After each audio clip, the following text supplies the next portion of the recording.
Hello, and welcome to Coaster Kings Radio. I'm Ian O'Donnell, and today we continue our ongoing Minisode series, The Regional Park Story. Even before the opening of Kings Island, Taft Broadcasting was thinking about expanding further into the regional park market.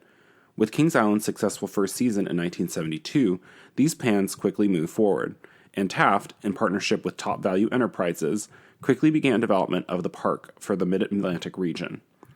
A 740-acre wooded site in Doswell, Virginia was selected, and construction began in late 1972.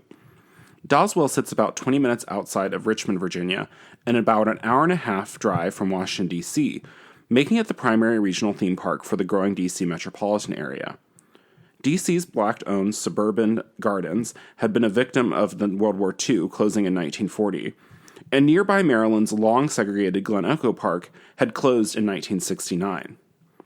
Unlike Kings Island, there was no beloved amusement park from which Kings Dominion would be able to move assets, and a park was developed as a true sister to Kings Island. With the massive popularity of the racer at Kings Island, the team decided to run their racing PTC Woody, to be named the Rebel Yell, alongside the back far end of the park, creating a visual backdrop that would run the entire park. This was augmented by a large man-made lake, dubbed Lake Charles, which provided space for water ski shows and reflected the majority of the Rebel Yell's very picturesque layout. The rest of the park consisted of a modified version of Kings Island's four-leaf clover design. International Street would remain anchored by the Eiffel Tower, a Happy Land of Hanna-Barbera located to the left of the entrance versus Kings Island's right, an Old Virginia frontier-themed area, Coney Island, soon to be renamed Candy Apple Grove, traditional amusement park area, and the Lion Country Safari, a partnership with the drive-thru safari company of the same name. A drive-thru version of this attraction would actually be previewed in 1974, the same year Kings Island would add their Lion Country Safari. A monorail would be added to the Virginia's Lion Country Safari and opened with the rest of the park in 1975. The name Kings Dominion was chosen, a callback to Kings Island and Virginia's Old Dominion nickname. The park would open to the public on May 3, 1975, and proved that Kings Island was a winning formula. Besides the Eiffel Tower and Rebel Yell, Kings Dominion included park staples like the Aero Log Flume, this case called the Shenandoah Lumber Company, antique and modern car rides, the Blue Ridge Tollway and Wacky Wheels, SDC Galaxy Steel Coaster, Scooby-Doo PTC Junior Coaster, a Von Roll Skyride, Narrow Gauge Railroad, and a beautifully restored 1917 PTC Carousel relocated from Rhode Island's Roger Williams Park. Notably missing was an elaborate dark ride like Kings Island's Enchanted Voyage, although this was remedied when the park installed the elaborate Lost World complex in 1979, a trio of 3 rides, an Aero Flume, Dark Ride, and Chance Rotor, housed in an artificial mountain that would eventually become the volcano of the infamous Volcano the Blast Coaster. Unlike the regional parks we've discussed so far this season, Kings Dominion wouldn't be the only park for its market. In less than 2 weeks after its grand opening in 1975, a competitor would open a little over an hour away in James City County, Virginia. Anheuser-Busch traces its history to the 1850s, with multiple German Americans opening what would become the Anheuser-Busch Brewery in St. Louis, Missouri. Adolphus Busch, one of the company's early employees, pioneered efforts in pasteurization and utilizing refrigerated train cars, and eventually became the company's first president in 1880. In 1903, Adolphus and his wife purchased a 30-acre estate in Pasadena, California, a very fashionable place for many Midwestern magnates to have a second home, which they landscaped beautifully and opened to the public as the first Busch Gardens. The property eventually fell out of the family's hands, but did establish an association between beautiful landscaping and the brand. By 1957, Anheuser-Busch had become the largest brewer in the United States, and with breweries far beyond St. Louis. Part of this expansion included a brewery in Tampa, Florida, which opened in 1959. Inspired by the original Busch Gardens, and likely by popular Florida tourist attractions like St. Petersburg's Sunken Gardens and Winter Haven's Cypress Gardens, Busch announced that the new brewery would be designed with the intention to accommodate visitors and include botanical gardens and animal exhibits. This combination of brewery tour and botanical garden proved wildly successful, and Busch expanded the park to include a large wildlife park dubbed the African Veldt, monorail for guests to view animals from, and an elaborate 4-story old Swiss house restaurant throughout the 1960s. The success of the Tampa Park inspired Busch to develop similar projects at other breweries. In 1966, they would open Busch Gardens at their brewery in Van Nuys, Los Angeles, with a monorail tour and boat ride. The park would expand in 1972 to include additional animal exhibits, and notably for Busch, their first true amusement ride, an elaborate aerolog flume with barrel-themed boats that wrapped around the entire park. The company would open Busch Gardens Houston in 1971, adjacent to the Houston Brewery, which had opened in 1966. This Asian-themed park proved less successful than the other Busch parks, and while there were other factors, the popularity of Astroworld was one clearly that led to the park's struggles in attendance. So by the time Busch was planning a park for their new Williamsburg, Virginia brewery, which they would open in 1972, it was clear that Busch Gardens would develop more in line with regional parks it was competing with. Concurrent with the development of Busch Gardens Williamsburg, the Tampa Park would see expansions and redevelopment into a truly African-themed park, culminating in the 1976 relaunching of the Tampa Park as Busch Gardens, the Dark Continent.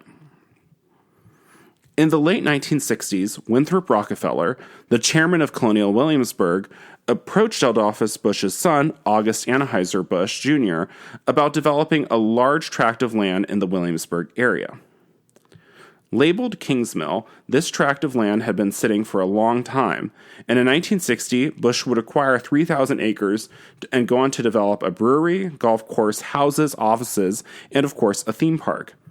A European theme was chosen to reflect the old country, of which American colonialists came from, and the park was dubbed the Old Country Busch Gardens Williamsburg. The park's hilly wooded setting resulted in what remains one of the most elaborately landscaped theme parks in the world. In the newly environmentally conscious 1970s, Busch was quick to advertise their efforts to preserve trees and respect nature in the park's construction. That being said, the park's plans included the creation of a large man-made lake in the center of the valley that the park was situated in, to be dubbed the Rhine River. The Rhine River was then encircled by 6 hamlets representing 4 different European countries: England, Scotland, France, and Germany. Busch's focus on transportation rides can be seen in the park's design, with a railroad and unique triangular Von Roll Sky Ride connecting the park's original countries, as well as a monorail to take guests to the nearby brewery. The rest of the park's opening attractions placed it squarely in the regional park mold. The double-tracked Le Mans Antique Car Ride, Le Scoot Aero Log Flume, and perhaps most notably, the Glissade, a Schwarzkopf Jetstar coaster, which holds the distinction of being the first roller coaster at any Busch Gardens park. The Old Country placed a heavy emphasis on specialty shopping and dining, with locations appropriately themed to each European country, making the park more shopping mall than theme park at times. You could argue that Busch Gardens Williamsburg was almost a proto-Epcot World Showcase, bringing access to European-style food and culture to middle-class America in a way that was genuinely novel in the 1970s. Needless to say, the Old Country was a hit. It was clear that the handful of flat rides the park had opened with were inadequate to meet the demands from park guests. 1976 saw the addition of Oktoberfest, themed to the famous Bavarian festival, and providing the perfect opportunity to add additional amusement rides to the park. Oktoberfest included Der Autobahn, a bumper car ride, Der Autobahn Jr., a kiddie bumper car ride, Der Rotobaron, the Red Baron, Der Wirbelwind, a wave swinger, Das Katzchen, a Hirschen Little Dipper, and it's translated to kitten, and of course Die Wildkatze, a Schwarzkopf Wildcat coaster. This addition practically doubled the number of rides in the park and tripled the number of coasters. And you can actually argue it kicked off a friendly rivalry with King's Dominion, who would add the Apple Turnover ride for 1976, which was an Enterprise, and rebrand their Coney Island section as Candy Apple Grove. 1977 would bring the Coaster Wars to Virginia, with King's Dominion's edition of the King Cobra, the world's first Schwarzkopf shuttle loop, followed in 1978 by Busch Gardens' installation of the world's tallest roller coaster, the Loch Ness Monster, moving their park squarely into the thrill ride world. The two parks have continued to coexist since. Their different approaches and focuses allow them to easily distinguish themselves in their shared market. The success of the Virginia project, as well as Busch Gardens Tampa's successful rebranding to the Old Continent, marked the end of the chain's third park in Los Angeles, which was landlocked, In 1979, the Van Nuys location would officially close to make room for the expanding brewery, and in 1980, Anheuser-Busch would form the Busch Entertainment Corporation, a subsidiary to run their theme park assets. Busch Entertainment would go on to acquire various parks, including the SeaWorld chain in 1989.